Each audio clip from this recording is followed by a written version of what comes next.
আসসালামু আলাইকুম গাইস, আমি আজকে নারকেল দিয়ে দেশি মুরগি রান্না করব। এখন আমি দিয়ে দিচ্ছি পরিমাণ মতো তেল, দিয়ে দিব পেঁয়াজ কুচি, দিয়ে দিচ্ছি স্বাদ মতো লবণ, একটা কাঁচামরিচ, লাগিয়ে দিলাম পেঁয়াজটা। এখন দেবো আদা রসুন বাটা,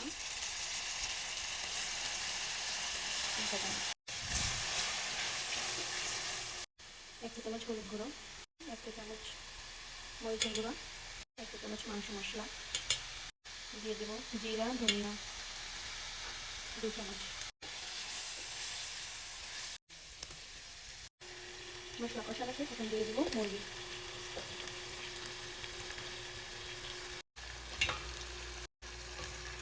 তারপরে দিয়ে দেবো নারকেল, দিয়ে দিলাম নারকেলগুলো, তারপরে ভালো করে নেড়ে ছেড়ে নেব। তারপরে সামান্য গরম পানি দিব। রান্না শেষ।